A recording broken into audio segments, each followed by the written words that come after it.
Bab apabila imam mentakhirkan sembahyang dari waktunya. Dengan sanadnya Imam Abu Dawud meriwayatkan dari Abi Dzar, beliau berkata, Rasulullah sallallahu alaihi wasallam telah berkata kepadaku, wahai Abu Dzar, bagaimana engkau apabila pemerintah-pemerintahmu mematikan sembahyang? Atau baginda bersabda, mentakhirkan sembahyang. Saya berkata, wahai Rasulullah, kalau begitu apakah yang engkau perintahkan daku? Qala, Nabi sallallahu alaihi wasallam bersabda, shalli salata liwaqtiha, bersembahyanglah pada waktunya.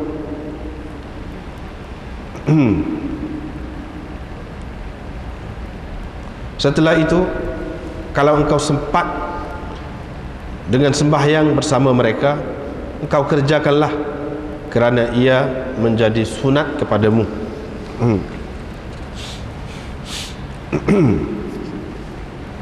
Dengan sanadnya Imam Abu Dawud meriwayatkan dari Amr bin Maimun Al-Audi, beliau berkata, Mu'adz bin Jabal telah datang kepada kami di Yaman sebagai utusan kepada Rasulullah sallallahu alaihi wasallam kepada kami.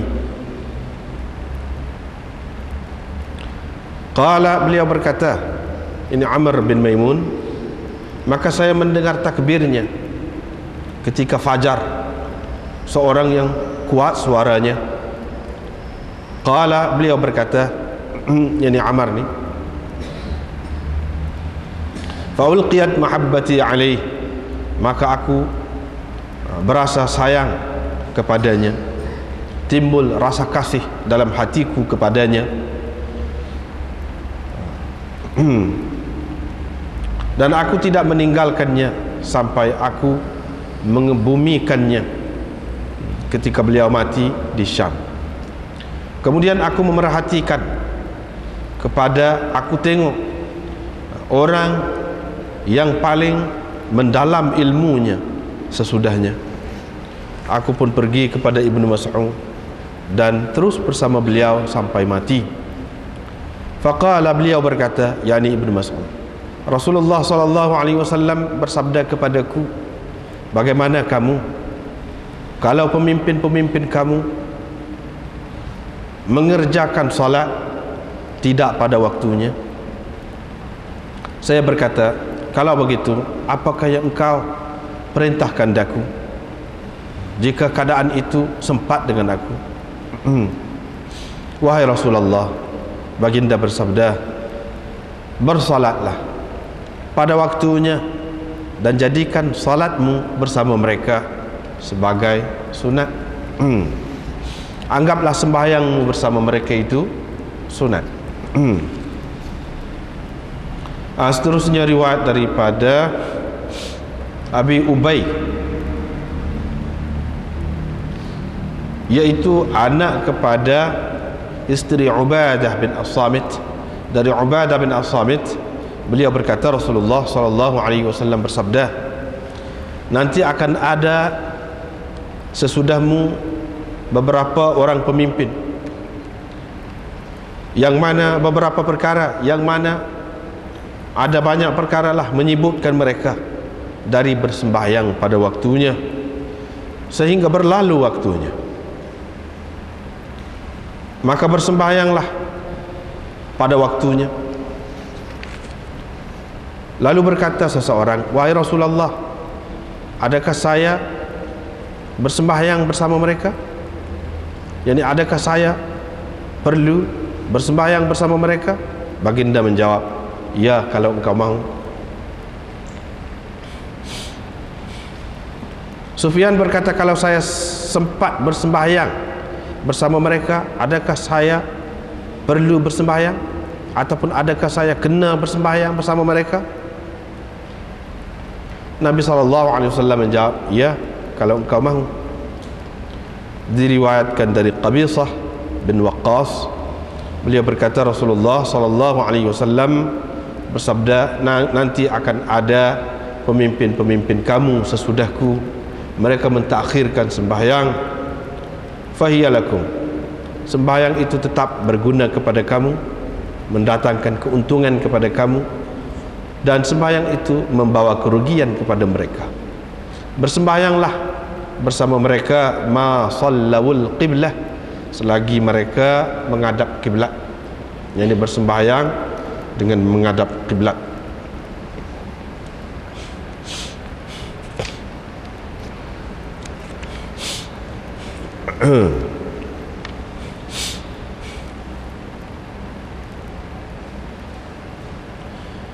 Ini bab bagaimana kalau imam mentakhirkan sembahyang dari waktu. Ada dua makna mentakhirkan sembahyang dari waktu itu. Satunya mentakhirkan sembahyang dari waktu yang mukhtar, waktu yang afdal. Satu lagi waktu yang terpilih lah. Satu lagi mentakhirkan sembahyang dari waktu ni sehingga meninggalkan sembahyang itu dalam waktunya.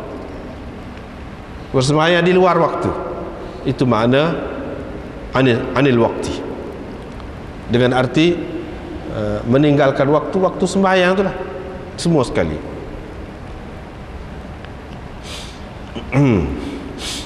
Dalam bab ni melalui hadis-hadis dia menjelaskan kepada kita bagaimana kita nak buat. Kalau sekiranya imam itu sembahyang lewat dengan dua arti tadilah,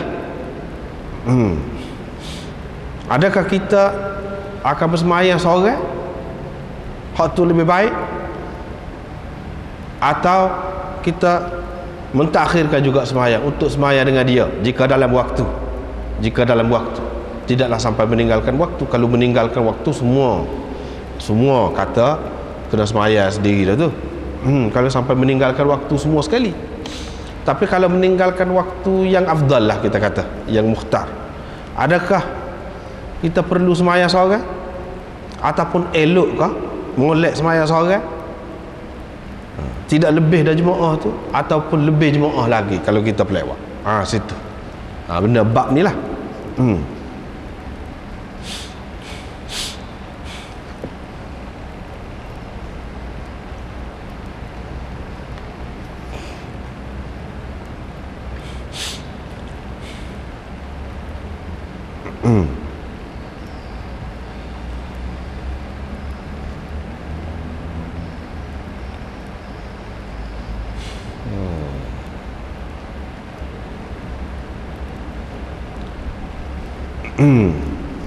Kemudian kalau kita tengok sanad dia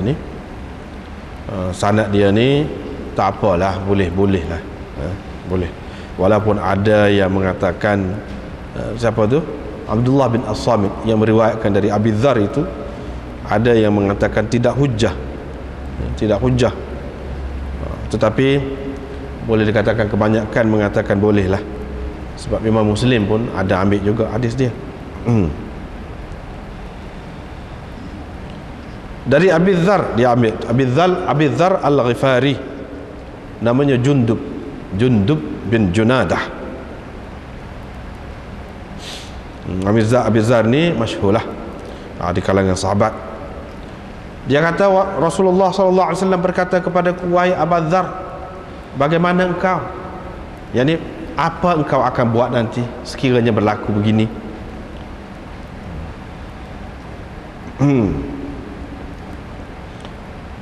Jadi Abu Dzar tak jawab ke mana. Dia tanya lah. Dia tanya balik, kalau lagu tu Rasulullah nak suruh saya buat lagu mana? Kalau lagu tu ma ta'muruni fama ta'muruni, fama ta'muruni, dia ada dua di situ. Kalau kita tengok dari segi nahwu dia ada dua, boleh dua dari segi i'rab dia tu. Dalam syarah ni, kalau ada syarah Badrul Majhud ni pun boleh tengok. Yang pertamanya kita pakai ma tu ma istifhamiyah. Kalau ma istifhamiyah, ma itu dengan makna apakah yang kau suruh saya, yakni melakukannya. Apa yang kau suruh saya lakukannya. Apa dengan makna apa? Apa yang kau suruh saya melakukannya? Ada tanda tanya situ. Kalau ma istifhamiyah.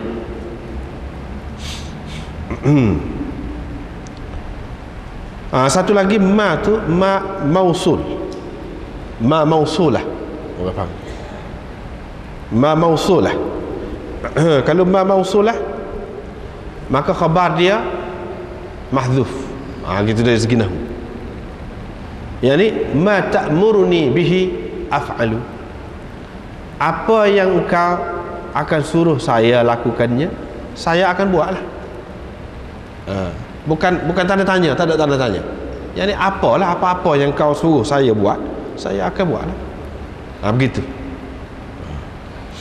Tapi kalau hak tadi, apakah yang kau akan suruh saya buat? Begitu, dia ada dua.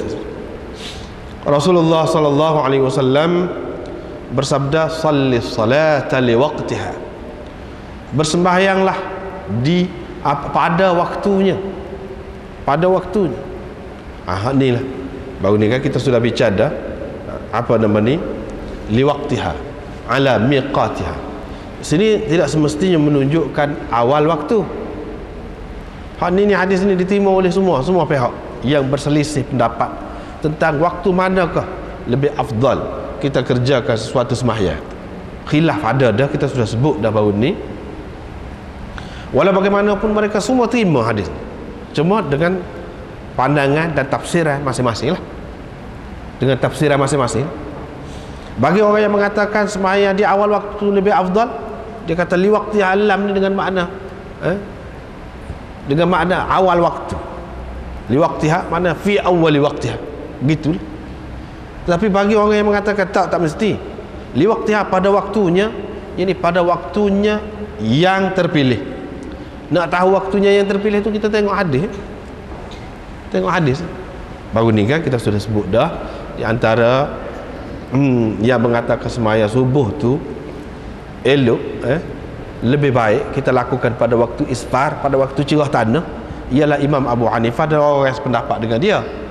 Dia pun pegang juga li waqtiha, pada waktunya, waktu yang disebut sebagai waktu yang lebih. Itu makna pada waktunya, tidak semesti awal. Kalau begitu takhir ni takhir, lewat lagi daripada tu. Kalau berkenaan dengan subuh lah, lewat lagi daripada tu.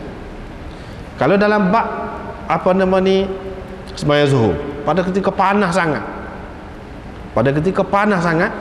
Nabi SAW ada bersabda, abridu bis salah fa inna shiddatal har min fayhi jahannam. Tunggulah waktu sejuk untuk kamu kerjakan salah itu. Tunggulah sehingga sejuk sikit. Maknanya apabila kamu nak melakukan sembahyang itu, kamu tunggu. Lewatlah maksudnya. Masa tu hak lebih afdal lewat tu. Itu pun termasuk li waqtiha juga. Waktu yang terpilih pada ketika tu, bukan awal, tetapi lewat sikit. Hak maksud lewat ni, lewat lagi. Hak maksud hak tanya dia sebut sini mentakhirkan sembahyang, lewat lagi daripada tu. Tak termasuk waktu yang mukhtar. Waktu yang mukhtar itu berbeza-beza pendapat lah, seperti yang kita sudah sebut dah baru ni. Berbeza-beza pendapat.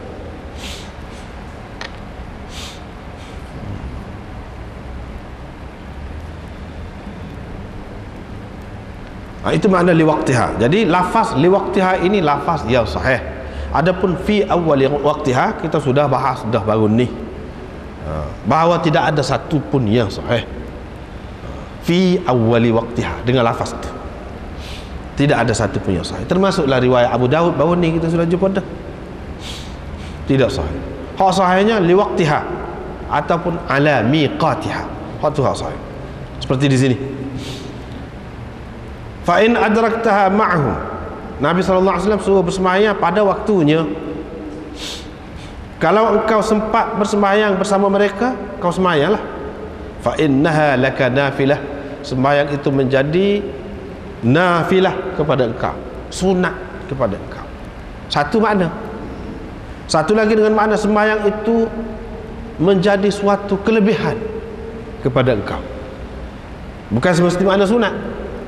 Sembahyang itu memberi kelebihan kepada engkau.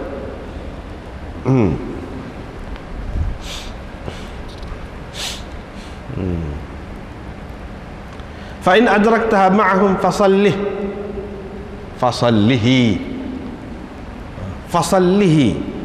Bapa dia tidak kata fasalliha sedangkan balik kepada sembahyang. Ini merujuk kepada makna sembahyang itu, iaitu sembahyang fardu. Sebab itu fasallihi.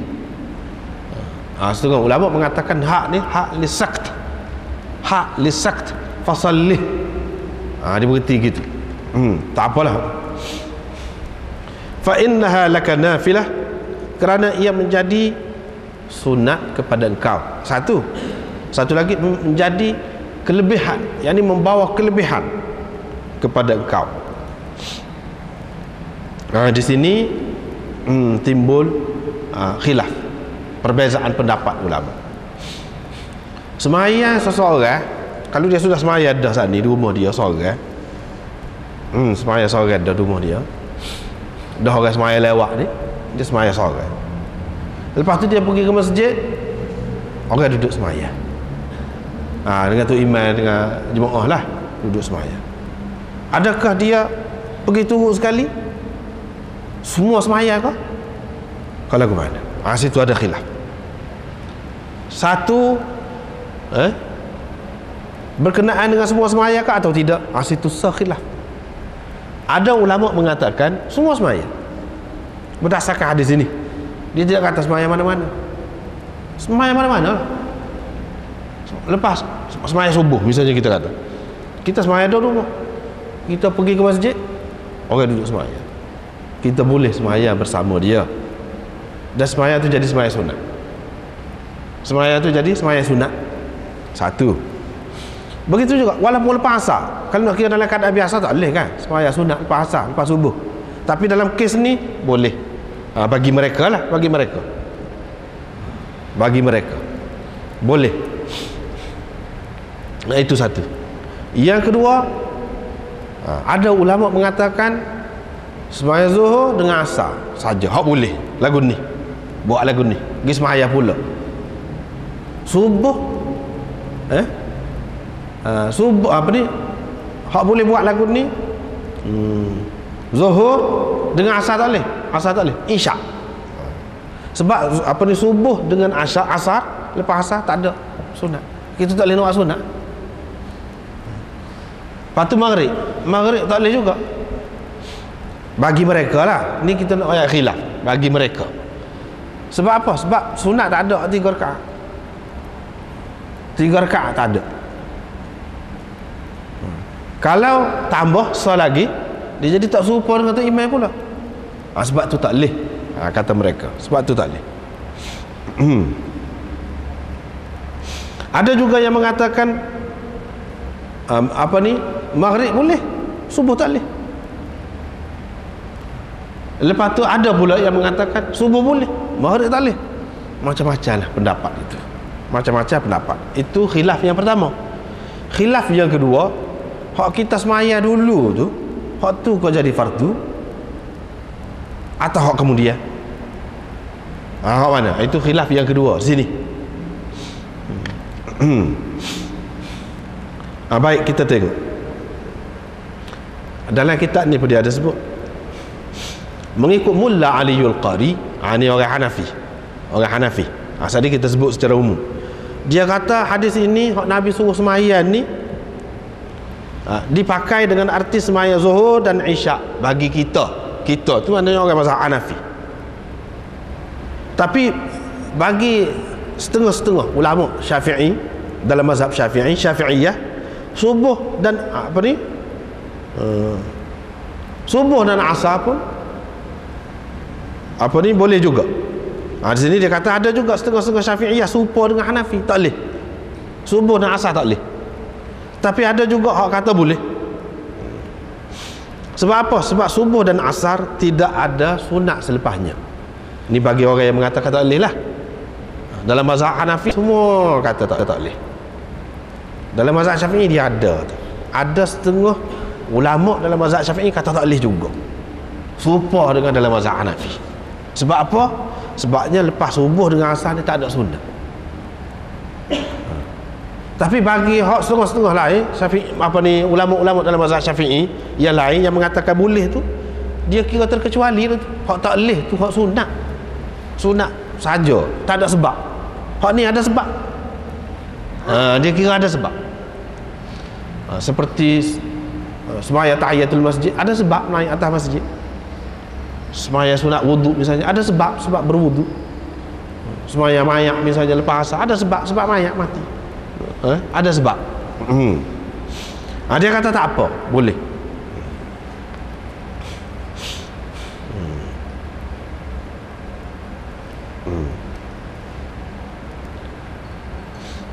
Bagi Hanafi, mazhab Hanafi saat ni, kalau maghrib tak boleh. Sebab apa? Sunat tak ada 3. Sunat tak ada 3. Lepas tu kita kata witir tu bagi dia tidak sunat, wajib. Bukan fardu, wajib. Hak sunat tak ada. Dalam hadis ni kata nafilah jadi sunat. Gitu. Itu cara dia faham lah. Cara dia faham. Sebenarnya kita mengaji hadis ni, di antara keistimewaan kelebihan dia, kita boleh tahu macam mana cara ulama faham daripada sesuatu hadis. Itu kelebihan. Kalau kita ngaji kitab fiqh biasa, kita tak tahu dia faham lagu mana, daripada hadis mana dia buat kesimpulan gitu. Kita tak tahu. Dia puisi selalu buih kita. Ada pun ni kita tengok cara dia puisi tu lagu mana, cara dia koyak tu lagu mana. Itu beza. Kalau mengaji hadis, cara dia koyak tu kita boleh. Orang ni dia koyak lagu ni, orang ni dia koyak lagu ni. Sebab kita orang kata koyak pisah kok tu. No. Kalau kita pergi keluar koyak kok ni, ikutlah kok tu kok ni pun buat kulit belaka, hasilnya serupa ya. Kalau nak kira, cara saja berbeza. Cara. Dia kata hak sunat tak ada 3 rakaat. Itu tak boleh. Kalau kita tambah, jadi menyalahi imam. Tak boleh menyalahi imam. Menyalahi imam ni tak boleh. Tak boleh menyalahi imam ni bukan sekadar perbuatan saja. Tak boleh. Niat pun tak boleh. Bagi mereka. Ni dalam mazhab Imam Abu Hanifah dan Imam Malik tak boleh. Canggah niat pun tak boleh. Tu imam semaya fardu, kita semaya sunat, tak boleh. Atau tu imam semaya sunat, kita nak semaya fardu ikut dia, tak boleh. Tu imam semaya zuhur, kita nak niat asar, nak qada kau gapo kau ikut, tak boleh. Dia kena serupa dalam perbuatan saat ni, macam saat ni lah rakaat gapo tu, dan niat dia kena serupa. Kita kena tahu lah. Tak boleh nak ikut-ikut satu kalau gitu. Kita kena tahu dia nak semaya gap. Kalau kita tak tahu gitu tak boleh. Itu mengikut dia lah, mengikut dia. Kalau mengikut Syafi'i tak apa, mengikut Syafi'i tak apa, mengikut Ahmad tak apa, tak perlu soal.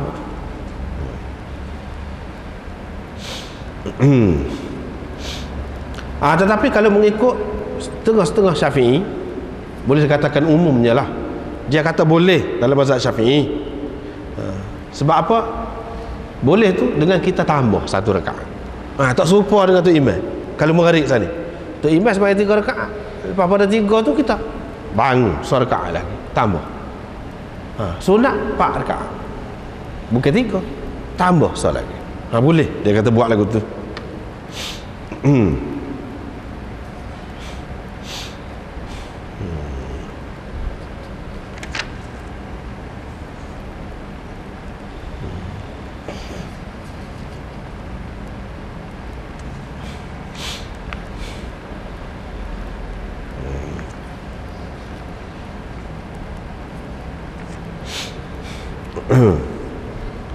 Itu perkara yang pertama. Perkara yang kedua, hak kita semaya dulu tu hak fardu ke hak sunat? Semaya dulu tu fardu, hak yang kedua tu sunat ke? Semaya dulu tu sunat, hak yang kedua tu fardu. Kau kedua-duanya fardu. Situ khilaf. Itu khilaf yang kedua. Bagi orang yang mengatakan semaya yang pertama tu fardu, hak yang kedua tu sunat, dia pegang hadis ni lah. Fa innaha laka nafilah. Sembahyang itu hak yang kedua tu, yang kamu sembahyang dengan tu imam, dengan jemaah tu, itu jadi sunat kepada engkau. Dia faham nafilah tu dengan makna sunat. Maknanya hak sembahyang seorang tadi, hak tu hak fardu. Nafilah tu makna sunat. Tapi bagi orang yang mengatakan sama ada hak yang kedua tu fardu atau kedua-duanya fardu, dia takwil hadis ini. Fa innaha laka nafilah, bukan memberi makna sembahyang yang kedua itu menjadi sunat kepada engkau, tidak. Tetapi dia pakai dengan makna sembahyang yang kedua itu membawa kelebihan kepada engkau, menambahkan lagi pahala kepada engkau, bukan jadi kurang, tidak. Sini tidak menunjukkan bahawa yang kedua itu sunat. Nafilah itu dengan makna kelebihan, tidak jelas menunjukkan hak yang kedua itu sebagai sunat, tidak jelas kata dia. Apalagi dalam riwayat Daraqutni ada disebutkan, ada disebutkan begini, menunjukkan bahawa yang kedua itu fardu. Riwayat daripada Sya'bi, riwayat daripada Yazid bin Amir inda Abi Daud marfu'an, wa fihi, di sana ada sebut, fa idza ji'ta as-salah fawajadta an-nas yusallun fasalli ma'ahum wa in kunta sallaita wal takun laka nafilatan wa hadhihi maktubah. Itu satu dalam Abu Daud. Dan dalam riwayat Daraqutni dengan lafaz begini, wal yaj'al allati shalla fi baitihi nafilatan. Ini jelas menunjukkan sembahyang yang pertama itu sunat, sembahyang yang kedua fardu. Makna dianya, kalau engkau pergi, kalau engkau pergi ke tempat sembahyang, kau dapati orang duduk tengah sembahyang, kamu sembahyanglah bersama mereka walaupun engkau telah sembahyang. Dan hendaklah yang engkau telah sembahyang itu, sembahyang yang engkau telah kerjakan itu menjadi yang sunat kepada engkau. Dan yang ini, yang kedua, maktubah, yang disembahyang fardu. Dalam Daraqutni, biarlah yang engkau telah bersembahyang di rumah tu jadi sunat waktu. Maknanya hak sembahyang di masjid ataupun lain-lain tempat sembahyang lah jemaah ni jadi fardu. Dia kata gitu, dia pegang hadis ni. Tetapi jumhur ulama mengatakan tidak betul ada hadis itu. Tetapi hadis itu hadis syadz dan hadis dhaif, hadis syadz. Riwayat syadzah mukhalifah li riwayatil huffaz wal thiqat. Riwayat itu bercanggah dengan riwayat hafiz hadis dan orang-orang yang thiqah.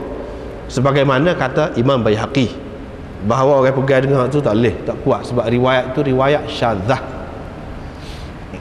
Riwayat syadzah ni riwayat orang yang kuat juga, orang tu molek, tetapi riwayat dia bercanggah dengan riwayat orang lain, hak molek ramai lagi orang lain. Itu riwayat syadzah, dia jadi tidak sahih. Kalau orang yang meriwayatkan itu dia seorang, lepas tu dia riwayat bercanggah, dia tu tak kuat, dia meriwayat bercanggah dengan orang lain, itu orang panggil hadis munkar. Hadis munkar, hadis syadz.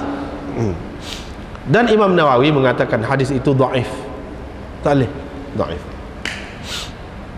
Daraqutni sendiri kata ia adalah riwayat dhaifah, syadzah, dhaif dan syadz.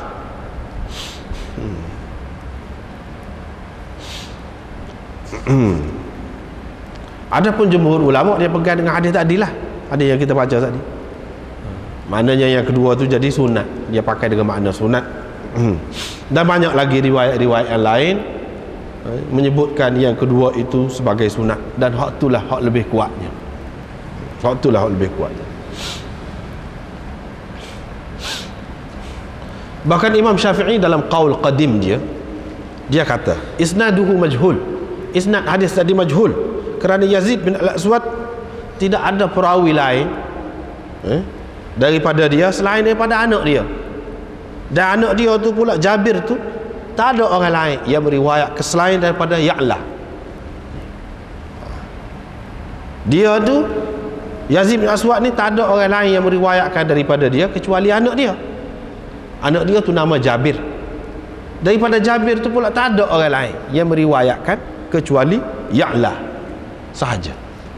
Maknanya sanak dia tu tak ramai orang lah.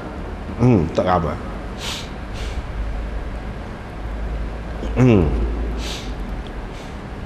Kemudian orang yang mengatakan, ni pendapat yang ketiga, dia kata kedua-duanya fardu.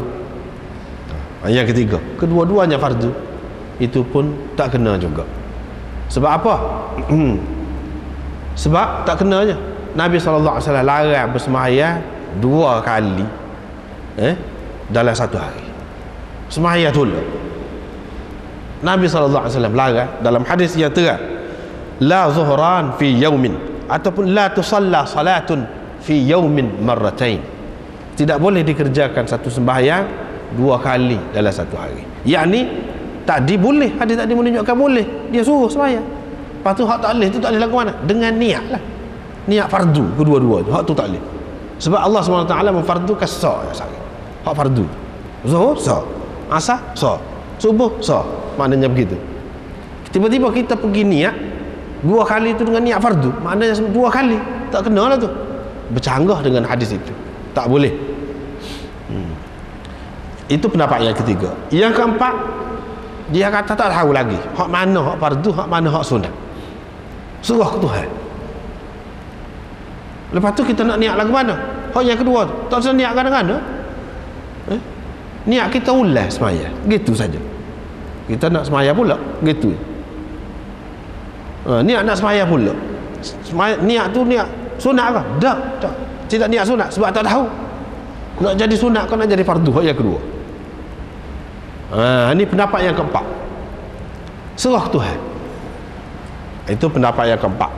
Pendapat yang kelima, dia kata memanglah serah Tuhan, tetapi Tuhan akan kira hak mana sebagai fardu. Akan kira hak mana? Dia kata Tuhan akan kira hak lebih molek, hak tu sebagai fardu, hak lebih molek.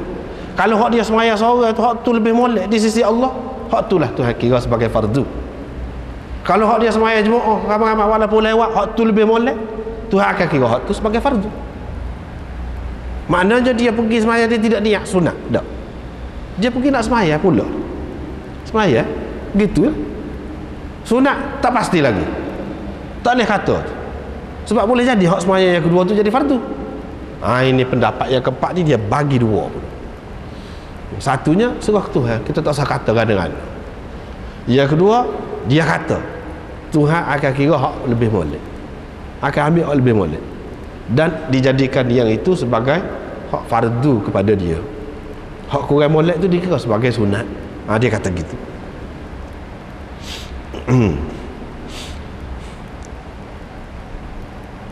Itulah beberapa pendapat dalam bab ini.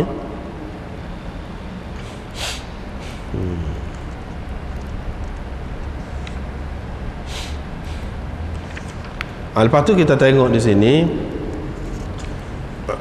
berlakulah hadis ni menunjukkan bahawa ada pemimpin-pemimpin yang akan mentakhirkan sembahyang. Lagu mana takhir sembahyang? Tadi kita sebut dah secara umum dalam tajuk tadi. Takhirkan sembahyang ni ada 2 makna. Satu dengan makna mentakhirkan dari waktunya yang mukhtar, yang terpilih. Yang kedua mentakhirkan terus sembahyang, yakni sehingga keluar waktu. Sembahyang zuhur tu dalam waktu asar misalnya. Hak mana hak lebih sesuai daripada 2 ni di sini? Mengikut kebanyakan ulama, dia kata hak lebih sesuainya di sini iaitu dengan arti melewatkan, bukan dengan arti melepaskan waktu tu, tidak. Sebab pemimpin-pemimpin Islam di dalam sejarah dia tak pernah berlaku sampai tukar waktu lagu tu, masuk dalam waktu lain, tak pernah. Kalaupun ada, itu secara tidak sengaja lah, seperti yang mana berlaku kepada Nabi SAW sendiri. Dia mentakhirkan sembahyang asar, dan sembahyang asar tu dalam waktu maghrib kerana sibuk dengan perang. Dan pada masa tu belum lagi ada salatul khauf. Dengan sebab itu dia sembahyang asar tadi dalam waktu maghrib. Itu ada takhir juga tu, tak termasuk waktu tu. Kalau lagu tu Nabi SAW pun ada berlaku juga pada dia, tak termasuk. Begitu juga takhir orang lain lah, orang lain. Adakah takhir sampai begitu dalam sejarah? Tak ada. Tidak. Yang adanya ialah takhir daripada waktunya yang mukhtar. Takhir daripada waktu yang mukhtar itu berbeza pendapat, seperti kita kata tadilah. Ada yang mukhtar, waktu yang mukhtar di sisi setengah ulamanya awal waktu, takhir daripada awal waktu. Ada waktu mukhtar di sisi ulama yang lain pula, tak mesti awal waktu, seperti yang tersebut dalam hadis itulah. Kalau lewat lagi daripada itu makna takhir daripada waktu. Itu ada dua saja.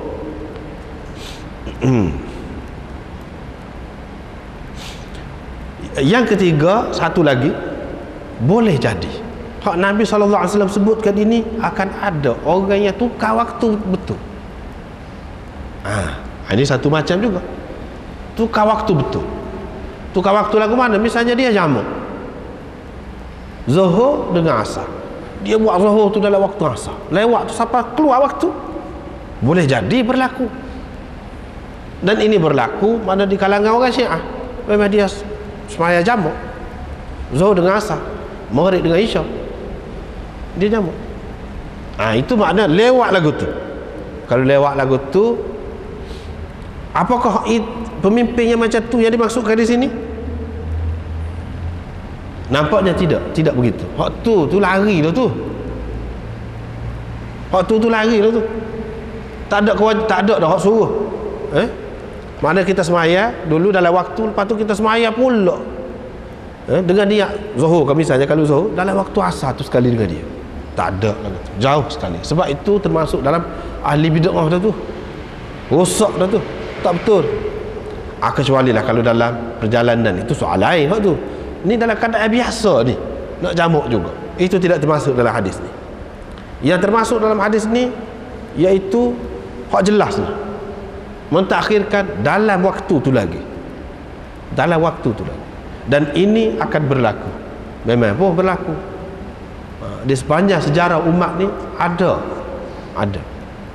bermula daripada lepas zaman Nabi SAW, beberapa puluh tahun selepas itu sudah ada yang buat macam tu, dan ditegur oleh pemimpin-pemimpin, ditegur oleh pemimpin-pemimpin. Ada lah. Sampai kau sekarang ni lah ada. Setakat ada gitu tak apa, boleh kira lagi. Dia ada satu cara pula yang lain, takhirkan itu untuk kebesaran dia, biar nampak kebesaran dia. Sengaja. Ini macam-macam lah perangai orang ni pula ni. Perangai sengaja dia takhirkan sembahyang. Supaya apa? Supaya orang tunggu ramai-ramai dia.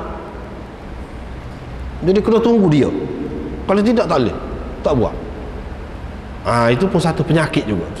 Satu penyakit. Jadi untuk tunggu,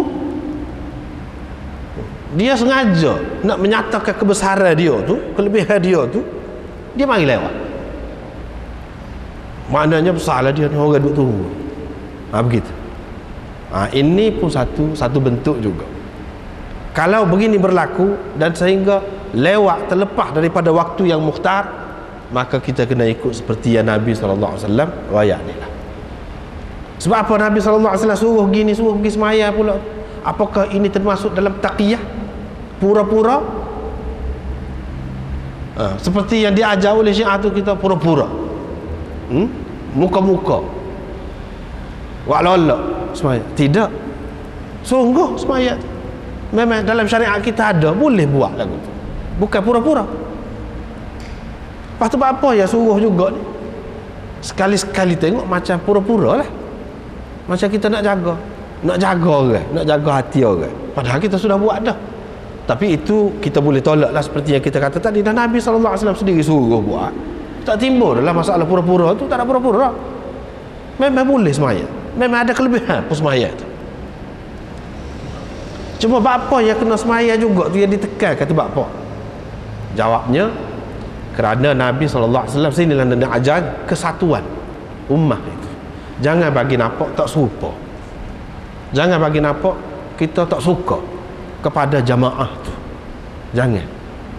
Dengan sebab itu apa cara pun ada dalam syariat ni yang buka ataupun pelorong kita tu supaya kita bersatu padu ke mana-mana. Nak jaga tu. Nanti akan timbul pula orang kata, what?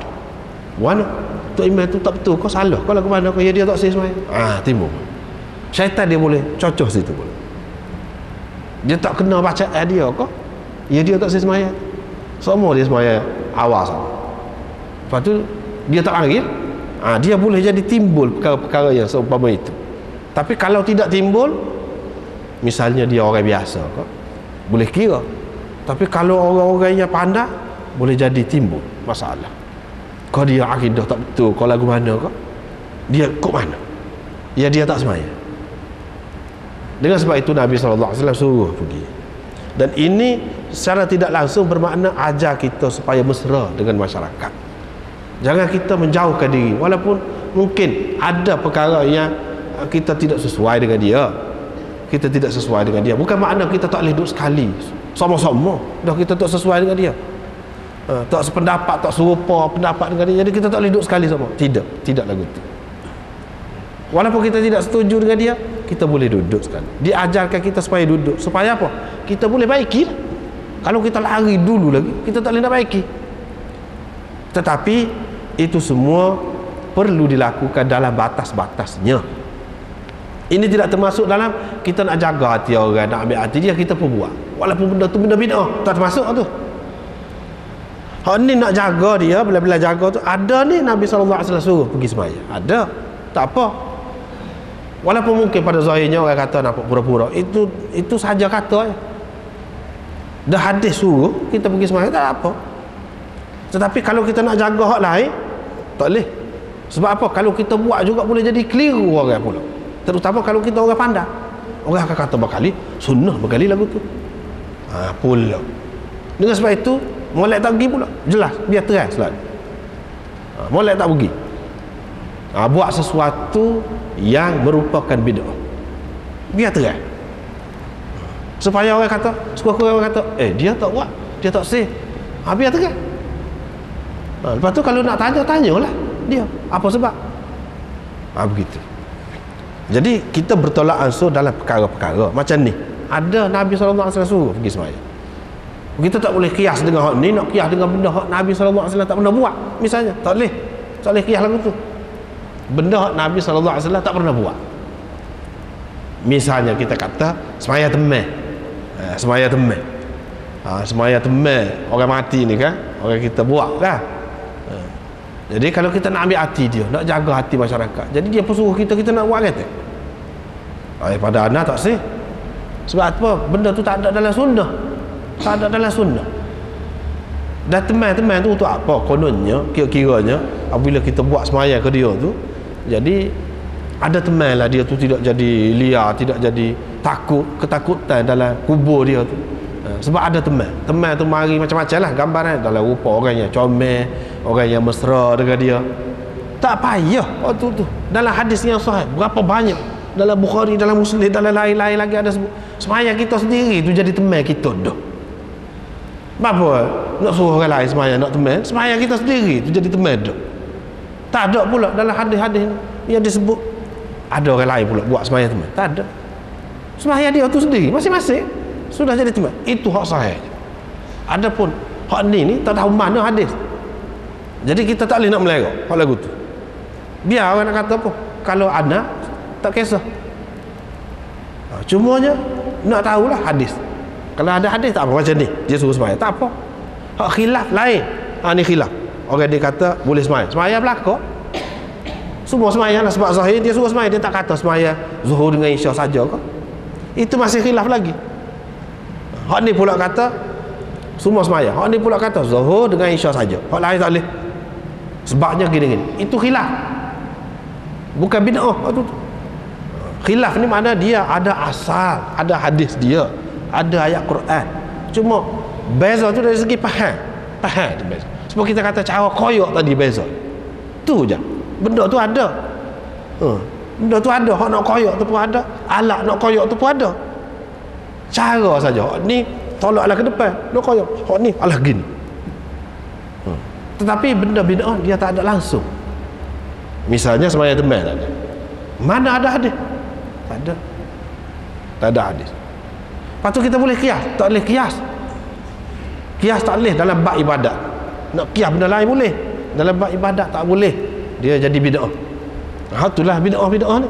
Sebab itulah ulama-ulama mengatakan sembahyang raghaib, sembahyang gotu goni, puasa goni bid'ah, walaupun dia tu dalam rupa sembahyang. Dalam rupa sembahyang kita tak boleh mana-mana dalam bab ibadat. Walaupun nampak serupa. Molek kita kata apa salahnya? Tak boleh. Tak boleh kita kias begitu. Sebab apa? Sebab dalam perkara ibadat ni kita tidak boleh nak fikir rahsia dia. Gapo dia? Dia suruh tasbih 33 kali. Sebab apa? Tak boleh nak fikir mayat Zuhur 4 rakaat. Tak boleh nak fikir tu. Tak boleh nak fikir. Jadi kita tak boleh. Masalah dosa pahala kita tak boleh fikir dengan akal. Setakat mana ada hak tu. Kalau tidak tak suk misalnya lagu mana tak suk yang kita kata. Mula-mula kita kata ni orang pergi kubur ni, kita banyak di kubur lah, banyak kita pacak sebab Nabi pacak apa dia pelepah tamat bila dua, kalau selagi tak kering ni kata dia, mudah-mudahan dia rengai lah. Kita pun ambil apa dia pelepahnya, moga tak ada pelepah tamat sebab kita pelepahnya tak apalah tu. Kita kata lagu tu juga, selagi dia tidak kering mudah-mudahan rengai lah orang dalam. Lepas tu hak lain mari pula dia kata kalau kita tak ada hak ni tak akan hidup, dia akan kering. Nah, dia akan kering muka pelepah. Kita ambil kerak pokok tu tanam baru hidup, baru dia bertasbih sama kepada orang dalam tu. Hak ni mari pula dia kata tanam pokok saja buat ke dia, baik kita tabur bunga kata dia bau sedap sikit. Nabi SAW ada curah air, adalah bukan sama juga curah air di kubur tu ada. Hak ni mari dia kata daripada kita curah air, baik kita curah air mawar muka bau sedap kata dia. Dia tambah. Lepas tu akan hilang ni, kesan kubur ni akan hilang. Kita buatlah blender kata dia. Hak ni mari pula apa blender ni, dia orang besar ni dia orang alim ni, kita buat besar lagi lah biar ada kubur.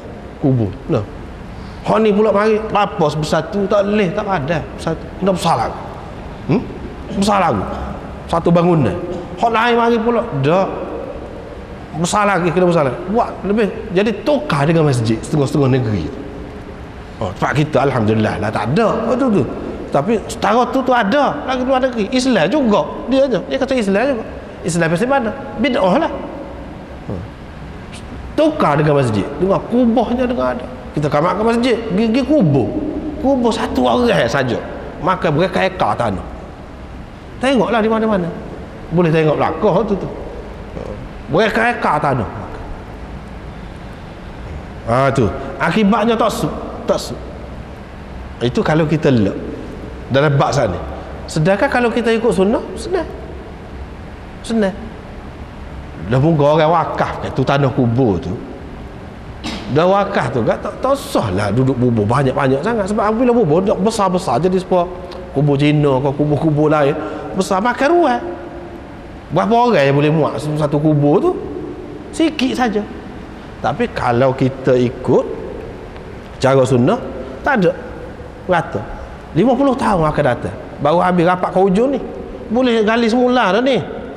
Hak mula-mula ni tak ada gapo dah tanah dah 50 tahun 70 tahun lama boleh gali semula. Tak timbullah masalah seperti berlaku di Singapura tu. Kalau negeri hot speed kan timbullah masalah tak ada tanah, tak cukup tanah, cakap kita nak beri Kristian pun pakai kubur juga, orang Islam pakai kubur juga. Kita perlu tanah ni, nak lagu mana kita bakar timbul lagu tu.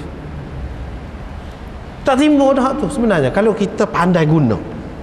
Sebab orang beri tanah saat ni, wakaf saat ni bukan untuk berapa orang, 1000 orang saja, tidak 500 orang saja, tidak. Kalau boleh kan biasa bila-bila orang guna tanah dia tu, barulah ada pahala berpanjangan. Orang panggil sedekah jariah. Dia tu sedekah beri ke majlis, misalnya kita kata tanah dia ni untuk wakaf buat kubur, boleh orang guna selama-lamanya, pahala pun panjang siapa sama ke dia. Ni kalau sekat 500 orang lepas tu tak ada, habislah lah. Adakah dia nak lagu tu? Cuba kita tengok cara sunnah tu kan memang molek. Memang molek, walaupun nampak simple tapi cukup berarti. cukup berarti. Hak masalah hak kata tanah ni dia hidup segar, dia boleh apa nama ni tasbih ke apa tu, itu tak ada alasan. Sebenarnya batu pasir hak orang kata tidak hidup pun tasbih juga. Wa in min syai'in illa yusabbihu bihamdihi walakin la tafqahuna tasbihahu. Tak ada benar, semuanya tasbih belaka. Kamu saja tak erti dia tasbih. Nah, tu dalam Quran sebut tasbih. Apa tasbih kalau kita ni tak ada apa satu? Jadi apa orang kafir? Kalau tanah pasir duk tasbih, jadi apa ke dia? Tak jadi apa. Dia kena kita tu dulu barulah ada faedah. Kalau tidak tak ada faedah. Dia tidak faham situ. Menyebabkan apabila tidak ikut sunnah dia lari lama-lama kau jauh tak ada sud dia. Sud tak tahu hak mana hak asal. Hak mana hak asal, hak Nabi sebenar. Sebab itulah Nabi SAW larang sangat orang buat bid'ah ni, larang sangat. Satunya dari segi faedah dunia tak lagi jauh. Misalnya kubur sana ni tak lagi berpanjangan. Orang yang wakaf tu kalau bolehnya nak pahala semua lah dia. Terti pahala dia. Tidak menyelesaikan masalah. Kalau ikut cara sunnah menyelesaikan masalah seperti di Singapura. Lepas tu kalau mengikut cara sunnah walaupun nampak ringkas tapi itu cukup berarti. Cukup berarti.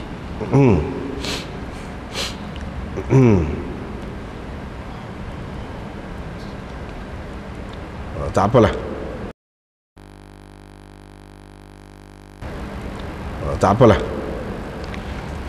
Seterusnya riwayat daripada Amr bin Maimun Al-Audi.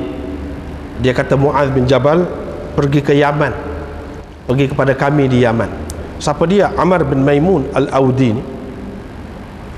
Amr bin Maimun Al-Audi dia dan dengan zaman Nabi SAW, dan dengan zaman Nabi SAW tapi dia tak ada berjumpa dengan Nabi SAW. Dalam perjalanan dia nak pergi jumpa Nabi SAW wafat.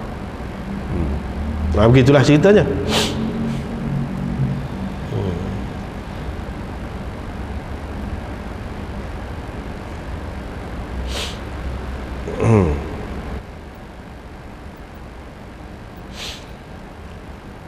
Dia kata Muaz bin Jabal pergi ke Yaman sebagai utusan kepada Rasulullah sallallahu alaihi wasallam. Rasulullah apa ni? Rasul yang pertama tu dengan makna utusan, wakil lah bagi Rasulullah kepada kami. Dia kata dia sapa tu dekat subuh, dekat fajar. Kami dengar dia takbir, bukan takbir ban ni tak ni. Takbir sajalah bila dia sapa tempat tu dia takbir Allahu Akbar. Suara tu pagi tu, suara dia derah, bunyi, gemuk suara dia. Situ. Apabila dia duduk di Yaman itu, aku pun berasa sayang kepadanya. Timbul rasa sayang di dalam hati aku kepada dia. Semenjak itu aku tak pisahlah dengan dia. Lepas pada tu dia pergi ke Syam pula. Sebab Sayyidina Umar lantik dia sebagai gubernur di sana pula, ganti kepada Abi Ubaidah bin Al-Jarrah, ganti dia di sana. Kawan ni pun pergi juga. Amr bin Maimun Al-Audi ni pergi juga ke Syam, turut dia, duduk sekali lah maknanya, jadi anak murid dia sampai mati. Lepas tu dia pun fikir tengok lepas pada mati dah ni nak pergi kepada siapa pula. Dia pun tengok orang yang paling dalam di kalangan sahabat ilmunya pada masa tu. Dia pun pergi dekat Ibnu Mas'ud. Ibnu Mas'ud ni sahabat Nabi yang besar, sahabat besar Nabi, orang yang sangat alim. Ini dia kata orang yang paling mendalam ilmunya di kalangan sahabat. Aku pun pergi duduk dekat dia lah, tak pisah dengan dia sampai mati pula. Abdullah bin Mas'ud sampai mati pula. Dia pun kata Rasulullah sallallahu alaihi wasallam pernah berkata kepadaku, bagaimana kamu apabila ada pemimpin-pemimpin kamu bersembahyang tidak pada waktunya? Aku pun kata supaya tak adil juga, supaya Abu Dzar tak adil juga. Dia kata kamu nak suruh aku buat lagu mana kalau aku dah dengan keadaan itu? Wahai Rasulullah, Rasulullah kata sembahyanglah pada waktunya. Dan jadikan sembahyang engkau bersama mereka, atau anggaplah sembahyang engkau bersama mereka itu subhah, sebagai sunat. Sebagai sunat. Subhah maknanya tasbih. Asal dia subhah tu maknanya tasbih. Dalam sembahyang fardu pun ada juga tasbih. Tapi tasbih dalam sembahyang fardu ni dia sunat. Sebab itu sembahyang sunat tu dipanggil subhah juga, hak sunat, bagai sunat. Bagai sunat. Supaya tadi juga Nabi SAW suruh dia. Jadi bukan seorang sahabat dia suruh buat lagu tu, tetapi ramai sahabat. Ramai sahabat.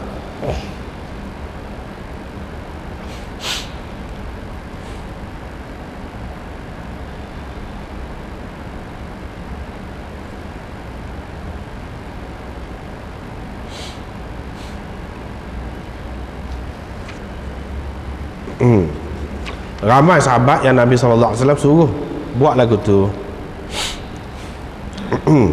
Apa yang Nabi SAW sebut ini memang berlakulah di zaman kemudian.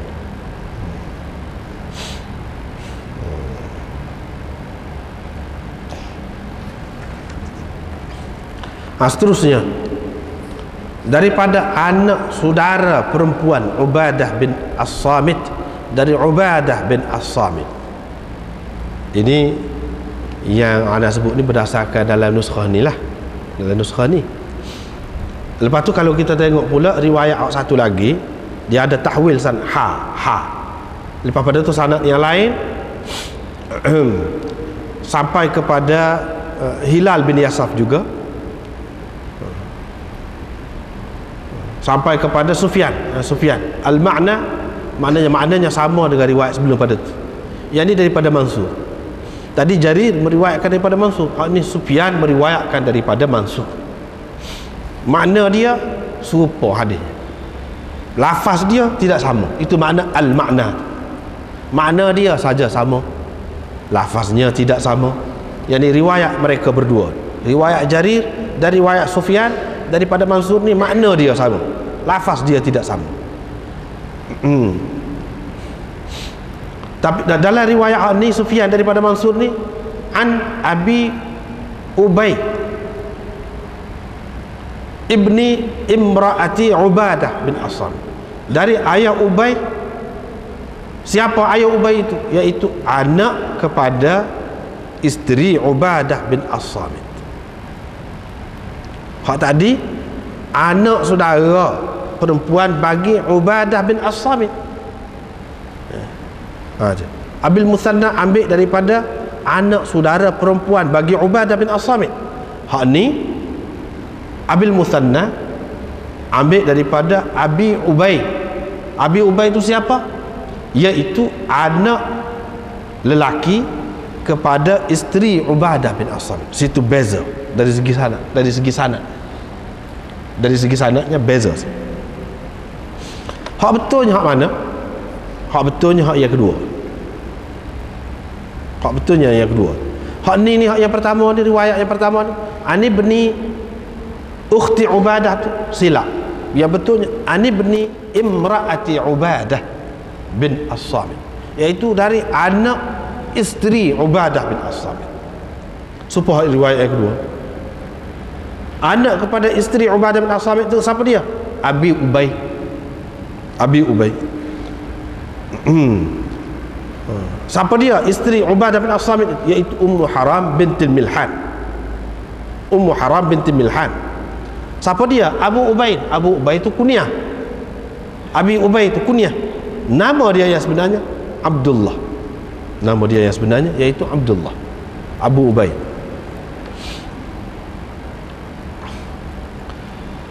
Dia berkata, Rasulullah sallallahu alaihi wasallam bersabda, innaha satakunu alaikum ba'di. Innaha satakunu alaikum ba'di umara. Banyak perkara menyebutkan mereka dari mengerjakan sembahyang pada waktunya sehingga berlalu atau habis waktunya. Zahir hadis ini menunjukkan habis waktu tu, habis waktulah masuk waktu lain. Tetapi zahirnya tidak dipakai di sini. Tapi maksudnya berlalu waktunya, waktunya yang mukhtar, yang terpilih. sehingga berlalu habis waktu yang afdal ataupun yang terpilih itu. Kamu bersembahyanglah pada waktunya. Maka Rasulullah sallallahu alaihi wasallam kata, wahai Rasulullah, saya kena sembahyang kau bersama mereka kalau lagu tu. Nabi sallallahu alaihi wasallam kata, ya, kalau engkau mahu. Hadis ini menunjukkan, menyokong pendapat jumhur ulama yang mengatakan bahawa sembahyang yang kedua yang dilakukan dengan jemaah tu adalah sunat. Sebab apa Nabi sallallahu alaihi wasallam kata, ya, kalau kamu mahu. Kalau fardu tak boleh kata kalau kamu mahu. Kalau kamu mahu ni maknanya kalau kamu tak mahu, tak apa, tak apa. Kalau kamu nak, boleh sembahyang. Tapi kalau kamu tidak nak, tak apa. Ini menunjukkan tidak wajib, tidak fardu. Kalau fardu tak boleh kata lagu tu. Kalau kamu nak, boleh sembahyang. Kalau kamu nak, menunjukkan bahawa sembahyang yang kedua dengan berjemaah tu sunat, seperti mana jumhur ulama kata. Hak itulah hak lebih kemahnya. Salah satu sokongan dia hak ni yang menyokong. Sufyan berkata, kalau saya sempat dengan mereka, adakah saya kena sembahyang bersama mereka? Nabi SAW kata, ya. Ataupun, bolehkah saya bersembahyang bersama mereka? Nabi SAW kata, boleh kalau kamu nak. Saya kena sembahyang bersama mereka? Boleh kalau nak. Support. Apa maksud Imam Abu Daud mari qala Sufyan itu? Dia nak ceritanya beza riwayat Jarir dengan Sufyan itu. Dalam riwayat Jarir, perawinya tanya, wahai Rasulullah, bolehkah saya sembahyang atau saya kena sembahyang bersama mereka? Nabi SAW kata, boleh kalau kamu nak. Dalam riwayat Sufyan ada tambahan sikit, kalau saya dah dengan mereka, kalau saya dah dengan pemimpin-pemimpin hak lagu ni, jadi saya boleh sembahyang bersama mereka, atau saya kena sembahyang dengan mereka, bersama mereka? Nabi SAW kata, ya, in syi'ta. Alif belakang tu serupa. Awal dia tu, kalau saya dah dengan mereka. Dalam riwayat Jarir tak ada. Dalam riwayat Jarir tak ada tu. Sebab itulah dia kata tadi, riwayat kedua mereka ini dari segi makna dia sama, lafaz dia tidak sama. Inilah di antara hak tidak sama tu, duduk situ. Hak tidak sama, makna dia sama, lafaz dia tidak sama. Iaitu Sufyan kata dalam riwayat dia, bukan Sufyan kata, orang tu, orang hak tanya Nabi SAW tu, kalau saya dah dengan pemimpin yang macam ni, bolehkah saya sembahyang bersama mereka? Dia ada kata kalau saya dah. Orang hak bertanya Nabi, rajul tadi, seorang lelaki yang bertanya Nabi. Dalam riwayat Jarir tak ada kalau saya dah. Tetapi hak adanya apa dia? Bolehkah saya sembahyang dengan mereka? Nabi SAW kata, boleh kalau engkau mahu. Kalau nak, boleh. Kalau nak. Itulah tadi dia kata al-makna. Riwayat ini makna dia sama, sanad dia tu berbeza, sanad Jarir dan Sufyan. Makna dia tu sama, lafaz dia tidak sama. Seterusnya, riwayat daripada Abu Hashim, yakni Az-Za'farani. Az-Za'farani, Za'farani ni ada dua. Satu nisbah kepada tempat, namanya Za'faran, Za'faraniyah. Satu kampung di Baghdad, kawasan Baghdad ada nama Za'faraniyah, kampung, nama kampung. Orang-orang situ orang panggil Za'farani, Za'farani. Satu lagi ni perawi kita ni Abu Hashim Za'farani, bukan dia orang Za'faraniyah situ tak, tetapi kerana dia jual za'faran, sebab itu dia terkenal dengan Za'farani. Bukan dia orang situ, orang tempat yang bernama Za'faraniyah, tidak, tetapi kerana dia jual za'faran. Za'faran sejenis bunga lah, bunga yang orang bubuh dalam nasi biryani gapo tu, orang bubuh, nak suruh warna dia tu jadi kuning tu.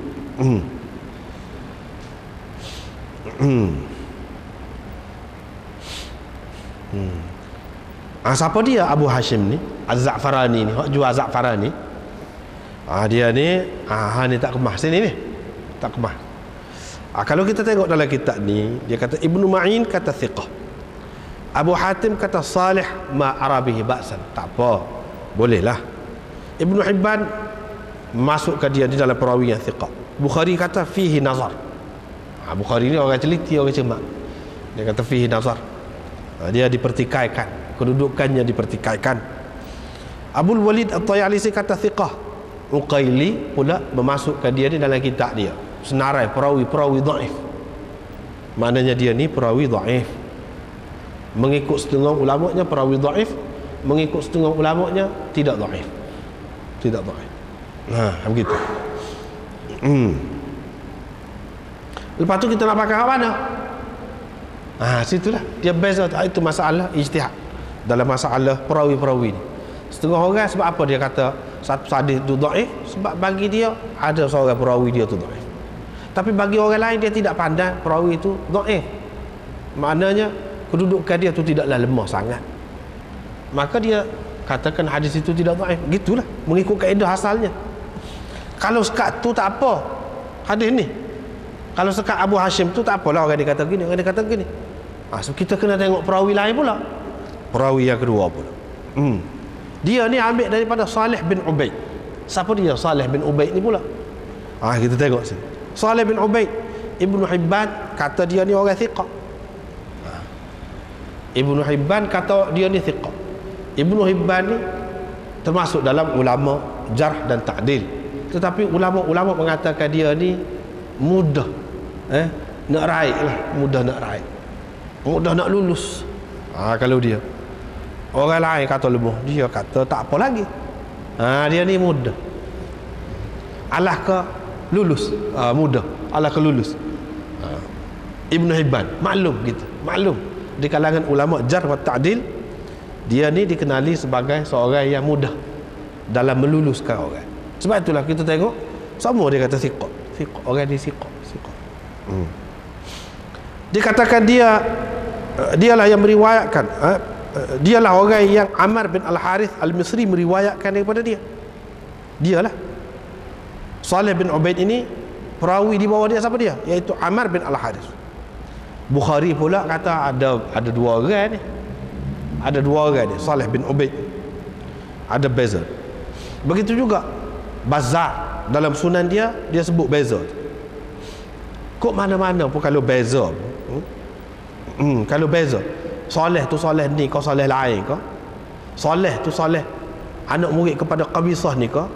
Atau Saleh anak murid kepada Nabil? Dia ada dua orang Saleh. Saleh bin Ubaid anak murid kepada Qabisah, seorang lagi Saleh anak murid kepada Nabil. Kedua-duanya majhul. Dua orang ada, kedua-duanya majhul. Yahya bin Sa'id Al-Qattan mengatakan Salih bin Ubaid, kami tak ada tahu sama sekali tentang halnya, keadaannya.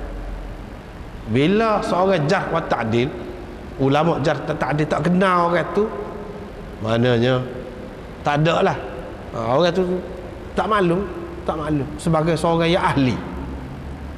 Sebab kalau ahli orang kenal dia. Boleh jadi jenis susu kalau aku mana seorang. Sebab apa dia tidak terkenal? Kalaulah dia betul-betul pandai semua. Sebab apa orang tak pergi ramah dekat dia? Kalau dia betul-betul pandai semua, itu timbul persoalan. Banyaklah. Kalau dia tak ada pun, tak ada saja orang kaitkan dengan dia, buat satu nama. Sebab banyak ni orang yang mengaji ilmu jarh dan ta'dil ni, dia tahu berapa ramai perawi-perawi yang sebenarnya tidak wujud sama sekali. Tidak wujud.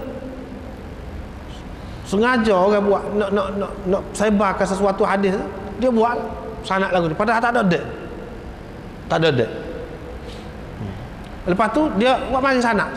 Kita pun tengok orang tak erti, tengok ada sanad ni, malah lagu mana. Sebab tu bagi kita mudah je. Ada sanad pun kita kena tengok hak hadis hak dia royak tu dalam kitab gapo. Perkara yang pertama dalam kitab gapo. Kalau semata-mata ayat gitu, tak tahu kitab mana, pucam mana, tak seh lagu tu. Itu hak mudah, jalan mudah dalam kitab gapo. So perkara yang kedua, itu je kena orang pandai lah, orang ngaji lah. Perkara yang kedua, kalau ada dalam kitab, kedudukan dia dalam senarai tabaqat kitab hadis ni, kedudukan tarah yang keberapa, kelas berapa, kelas 1 ke, kelas 2 ke, kelas 3 ke, kelas 4 ke, kelas 5, kelas berapa. Dia ada 5 kelas kitab-kitab hadis ni. kelas mana. Kalau sebut nama kitab tu kita tahu selalu. Kitab ni kelas 5. Kitab ni kelas 4. Kitab ni kelas 3. Kalau kelas 3 ni lagu mana? Orang yang ngaji dia tahu lah. Itu dua bagi orang yang ngaji. Penting tu. Dan yang ketiga, kalau hak dalam lagi, kalau tak ada sanad, tak ada royak kitab mana-mana, dia boleh cari.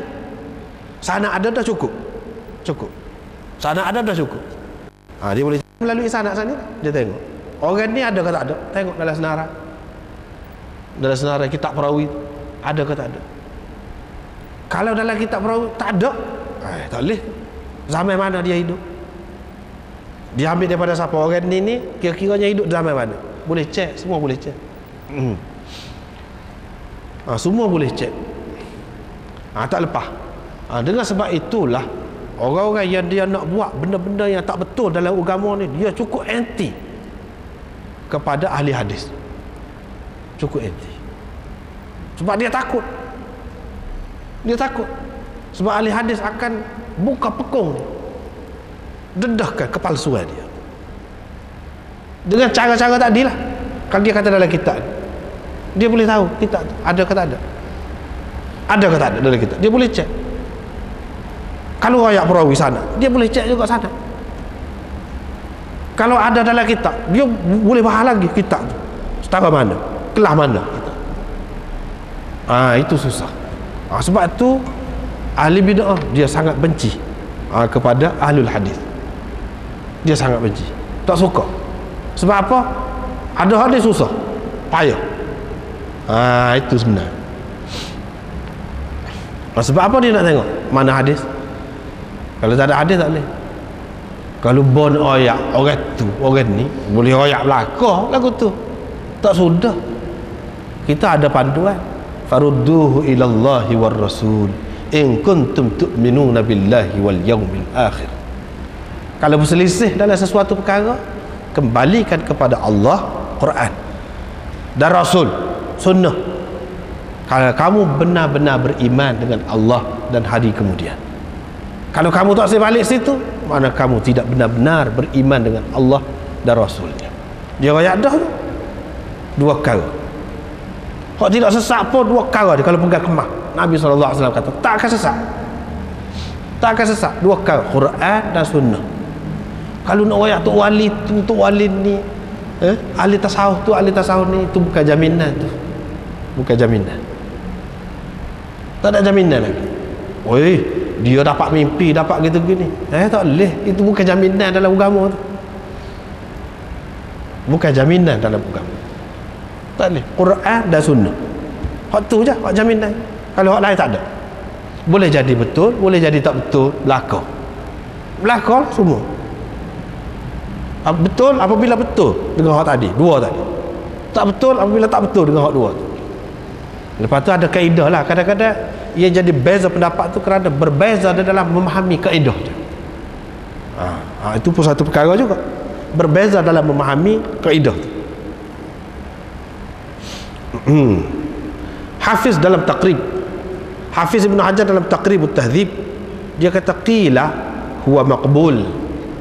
Setengah ulama kata, bila dia kata qila ni, kitab adalah kitab ni, bila dia kata qila tu maknanya pendapat tu tak kuat, dhaif dengan sendiri. Tak payah dia kata pendapat dalam pendapat yang dhaif, tak payah. Qila tu sendiri tu maknanya dhaif dah. Dia ni makbul. Kalau boleh terima apa? Allah. Senara orang-orang yang baik, orang-orang yang ditakdilkan oleh ulama bawah makbul ni, boleh ni. Lepas. Tidak nak kata dia ni orang kuat, dah orang molek sangat, dah. Boleh. Itu pun orang kata boleh tu qaul dhaif. Itu. Dalam khulasah dia kata Salih bin Ubaid dari Qabisah bin Waqqas, darinya Abu Hashim Az-Za'farani dan Amr bin Al-Harith muwaththaq. Dia kata ada orang menyebutkan dia ni thiqah, ada orang menyebutkan dia ni thiqah.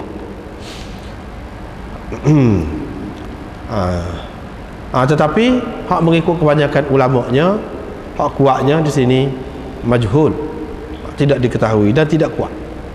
Maknanya dua perekat lah. Satunya Za'farani tadi tu, Abu Hashim, situ pun ada pertikaian. Yang kedua Saleh bin Ubaid, dipertikaikan pula.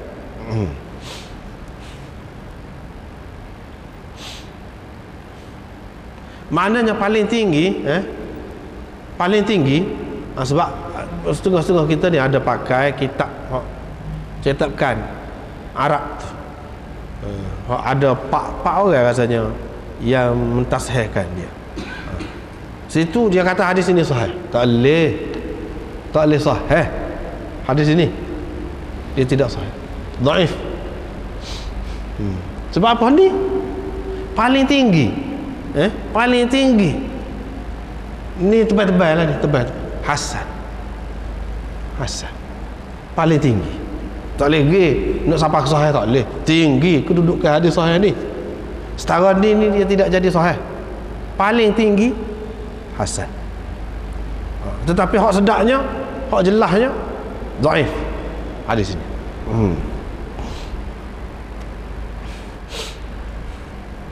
Nabi SAW kata, nanti akan ada pemimpin-pemimpin kamu sesudah aku mentakhirkan sembahyang. Untung kepada kamu, untung kepada kamu itu sepatutnya adil lah. Mana kamu boleh sembahyang dengan dia, boleh sunat ke kamu dengan kamu ikut sembahyang dia. Dan rugi kepada dia, dia tu sembahyang lewat tu rugi ke dia. Kamu tak rugi ke mana-mana, kamu tak rugi. Satu, kerana kamu sudah sembahyang dah sebelum pada tu, kamu pergi sembahyang dengan dia tu hak sunat, dapat untung lah. Satu makna. Yang kedua, maknanya kalau kita tidak sembahyang dulu pun, ni zahir hadis ini, zahir hadis ini, kalau kita tak sembahyang dulu, kita ikut dia sembahyang lewat juga pun, kita tidak rugi, kita tetap dapat untung. Sebab bukan kita nak dengan kehendak kita sembahyang lewat, buat orang jadi lewat, buat orang nak tunggu dia jadi lewat, bukan kita nak. Kita tetap dapat untung, tetapi yang ruginya dia. Situ hadis ni, maknanya zahirnya dia tidak sembahyang dulu. Nabi SAW tak ada suruh sembahyang dulu pun di sini. Ini perkara yang ketiga, perkara yang ketiga dari segi matan hadis. Dia bercanggah dengan hak sahih. Zahir hadis ini iaitu kamu tak sembahyang dulu, kamu tunggu dia sembahyang lewat getek sekali dengan dia. Sedangkan tadi berapa hadis dah kita jumpa sebelum pada ni, Nabi SAW kata kalau lagu tu kamu sembahyang dulu, seorang pun sembahyang dulu, lepas tu baru pergi sembahyang dengan dia. Bercanggah dari situ. Itu makna salah satu cara kita nak mengesah sesuatu hadis ni dhaif, isi dia tu bercanggah dengan hadis yang sahih. Sini tak ada sebut sembahyang dulu, cuma ulama saja buat kesimpulan, dia capur. Setengah-setengah ulama tu dia kata sembahyang dulu, sebab tu tidak rugi, lepas tu pergi sembahyang pula dengan dia, jadi sunat pada kita, tidak rugi. Itu dia faham sebab dia capur dengan hadis tadi. Tapi kalau kita tengok pada hadis ni sendiri, tak ada suruh sembahyang dulu tu. Seseolahnya di sini pergi sembahyang dengan dia, dengan imam tu, walaupun lewat, kamu tidak rugi, kamu tetap untung.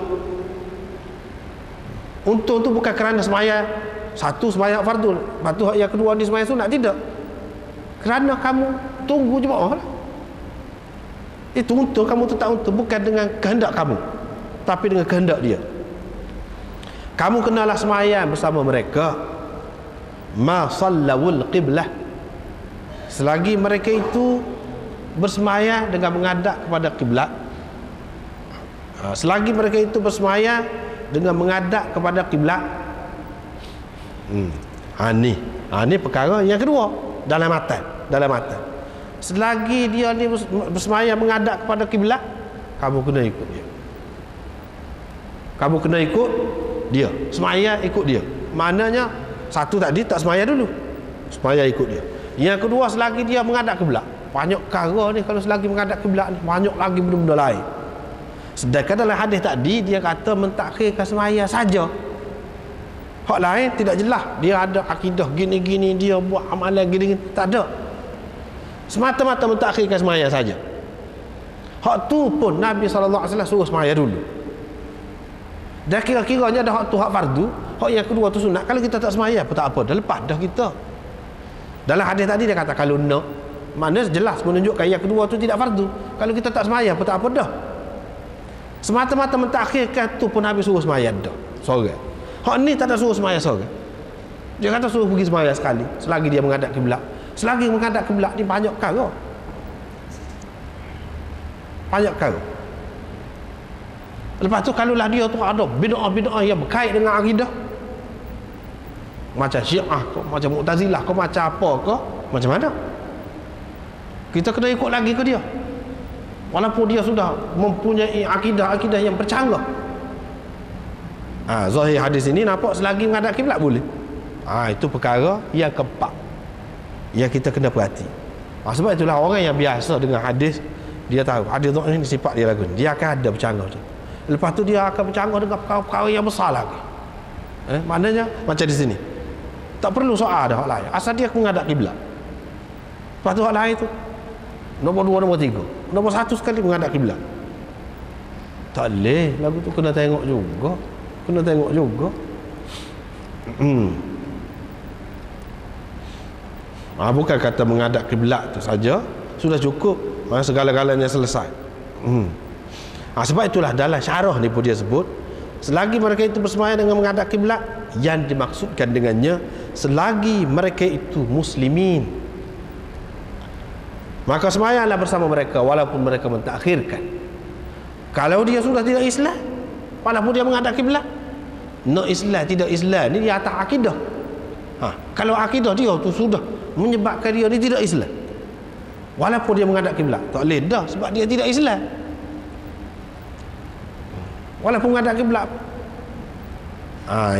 Itu maksudnya. Kalau kita tak terima pun hadis ini, kita kata selagi menghadap kiblat tu maksudnya selagi dia tu Islam. Hadis ini juga menunjukkan bahawa kita kena bersatu padu. Kita tak boleh nampak pecah. Tak boleh nampak pecah. Dari segi ni serupa dengan yang pertama tadi, dari segi kandungan dia tu, maksud dia tu. Tak sewi nampak pecah, tak sewi nampak bercelaru. Kena ikut selagi dia tu Islam.